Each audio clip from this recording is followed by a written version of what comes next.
स्वागत है आप सबका एक बार फिर से। आज डिस्कस करते हैं आईटीसी पे। बहुत ही चर्चित शेयर है और मोस्टली इन्वेस्टर्स का बहुत ही फ्रेंडली शेयर है। आपको कई सारे लोगों के पास ये शेयर दिख जाएगा और आने वाले हैं कल इसके रिजल्ट्स। काफ़ी सारे लोगों की ये शिकायत रहती है कि निफ्टी ने जिस तरह से परफॉर्म किया है तो आईटीसी ने उस तरह का परफॉर्मेंस नहीं दिया है, उस तरह के रिटर्न्स नहीं दिए हैं। सो आइए डिस्कस करते हैं उस चीज़ पे भी और आगे क्या करना है वो भी देखते हैं। कंपनी जैसे आपको पता है काफ़ी सारे बिजनेसेस में है, टोबैको बिजनेस में है, होटल बिजनेस में है, एफएमसीजी बिजनेस में है, बट उस तरह के रिटर्न्स नहीं दे पा रही है जैसे और शेयर्स देते हैं। एक्चुअली उसमें एक सबसे बड़ा रीज़न ये है कि आप देखिए जो आईटीसी का शेयर है, इसके जितने भी बिजनेसेस हैं वो अगर आप आईटीसी का शेयर लेते हो उसके अंदर ही आ जाते हैं। बट जब भी मैनेजमेंट ने आगे डिसाइड किया अपने जो भी बिजनेसेस हैं उनको अगर सेपरेटली इसने लिस्ट किया तो इसमें एक अच्छी मूवमेंट देखने को मिलेगी, जैसे एल&टी ग्रुप ने किया था। मार्केट कैप की बात की जाए तो आप देख सकते हैं 2,67,000 करोड़ के आसपास का है। डिविडेंड हमेशा कंपनी देती आई है।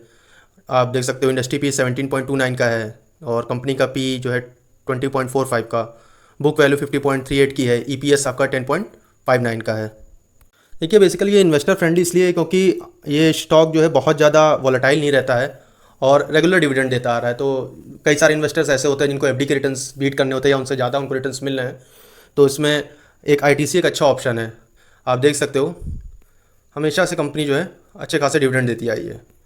2001 से अगर आप देखो रेगुलर कंपनी डिविडेंड देती आई है और लास्ट ईयर भी इसने काफ़ी अच्छा डिविडेंड दिया था। ओनरशिप की अगर आप बात करें तो म्यूचुअल फंड की जो होल्डिंग है वो 9.14% की है, जो कि दिसंबर 20 क्वार्टर से थोड़ी सी कम हुई है। इंश्योरेंस कंपनी की 21.52% की है, जो दिसंबर 20 क्वार्टर से थोड़ी सी कम हुई है। एफआईआईज़ की जो होल्डिंग है वो 12.79% की है, जो कि दिसंबर क्वार्टर से वो भी कम हुई है। फाइनेंशियल इंस्टीट्यूशन और बैंक की जो होल्डिंग है वो कांस्टेंट है आपकी 8.01% की। इंडिविजुअल इन्वेस्टर्स की जो होल्डिंग है वो आपकी इंक्रीज़ हुई है 12.15% से बढ़ के 12.88% की, और अदर्स जो इन्वेस्टर हैं उनकी होल्डिंग भी इंक्रीज़ हुई है 35.61% से बढ़ के 35.66%। टॉप ओनर्स की बात की जाए तो टोबैको मैन्युफैक्चर इंडिया लिमिटेड की 24.23% की है, एलआईसी की 16.25% की है। बाकी जो आप देख सकते हो स्पेसिफाइड यूटीआई 7.93% की है, एमआईसी लिमिटेड की 9.6% की है, 3.96% की है, जीआईसी की 1.76% की। तो इसमें कोई बहुत ज़्यादा ऐसा बताने का नहीं है क्योंकि जो उन लोगों ने इन्वेस्ट कर रखा है वो जानते हैं मोस्टली जो ये स्टॉक है इन्वेस्टर फ्रेंडली स्टॉक है और काफ़ी सारे फंड्स के पास ये है। बट मेन मुद्दा कि आखिर करना क्या है इसमें। अगर आप मैक्सिमम चार्ट देखो स्टार्टिंग से तो कंपनी ने तो ग्रोथ दी है, उस हिसाब से इन्वेस्टर्स के रिटर्न्स भी बने हैं। बट अगर आप 2017 के आसपास जाते हो, जो ये शेयर आपका 300 रुपये प्लस चल रहा था, उसके बाद से जो स्टॉक है वो एक रेंज में ही ट्रेड कर रहा है। 300 रुपये के ऊपर आप देखिए 2017 में ट्रेड करता था, उसके बाद से जो स्टॉक है वो आपका नीचे ही ट्रेड कर रहा है, मीन्स 200 से 300 के बीच में ही है। आइए देखते हैं कि इकोनॉमिक टाइम्स का क्या कहना है आईटीसी पे। आज ही का ही 31 मई की जो इनकी रिपोर्ट आई है, जो 2:57 3 बजे के आसपास है। इनका ये कहना है कि जो नेट प्रॉफिट है वो 2% YOY ईयर ऑन ईयर जो है वो फॉल कर सकता है और ऑपरेटिंग मार्जिन जो है वो लाइकली टू श्रिंक, मतलब वो भी जो है आपका थोड़ा सा सही नहीं रह सकता है। ये आप देख सकते हैं। जो एनालिस्ट हैं वो एक्सपेक्ट कर रहे हैं कि आईटीसी जो है आपका नेट प्रॉफिट जो है आपका 3,730 करोड़ के आसपास रहने सकता है, जो कि 2% डाउन रहेगा ईयर ऑन ईयर बेसिस पे। दूसरे कुछ ब्रोकिंग हाउसेस हैं जिनका कहना है कि जो एफएमसीजी बिजनेस है वो रेवेन्यू ग्रोथ शो कर सकता है 10% की आपकी on year in the quarter, और जो ऑपरेटिंग मार्जिन है आईटीसी का वो आपका 50 to 170 basis point year on year basis पे श्रिंक कर सकता है। अगर हम दिसंबर क्वार्टर अर्निंग की बात करते हैं तो उस समय ईपीएस जो था आपका वो 2.98 था, जो कि सितंबर 20 क्वार्टर से आपका 12% डाउन पे था, और सेल्स जो थी आपकी वो दिसंबर 20 क्वार्टर में आपकी 12,580 करोड़ प्लस थी, जो कि 5% बढ़ी थी आपकी सितंबर क्वार्टर से। जाहिर सी बात है इन सब से अगर प्रीवियस क्वार्टर से अच्छा परफॉर्मेंस देती है कंपनी तो स्टॉक में एक मूवमेंट आ सकती है। देखिए यहाँ से वीडियो पूरा देखिएगा ताकि समझ में आए कि करना क्या है। देखिए जैसा कि आपको पता है आईटीसी काफ़ी स्लो मूवमेंट में चलता है और काफ़ी दिनों से ये एक पर्टिकुलर रेंज में ट्रेड कर रहा है।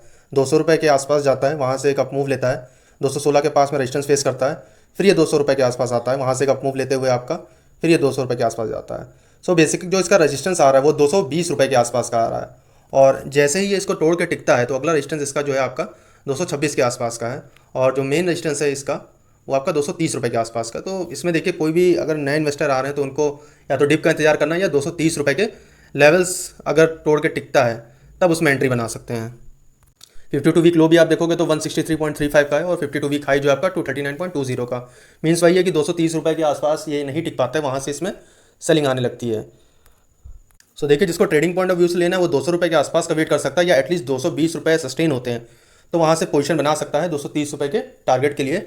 और अगर 230 रुपये तोड़ के टिक जाता है तब इसकी नई रेंज चालू होगी। स्टॉक धीरे धीरे मूवमेंट करता है, पता ही आपको। जो इन्वेस्टर्स हैं तो वो डिप पे बाई कर सकते हैं, इनफैक्ट बाई करते आ रहे हैं, और डिविडेंड्स तो कंपनी दे ही रही है, तो इसके लॉन्ग टर्म में आपको एक ही अच्छा रिटर्न दे सकता है। बट वही है कि कंपनी अपने बिजनेसेस अलग अलग लिस्ट करती है तो उसमें बढ़िया मूवमेंट देखने को मिल सकती है, जैसे मैं पहले भी डिस्कस कर रहा था।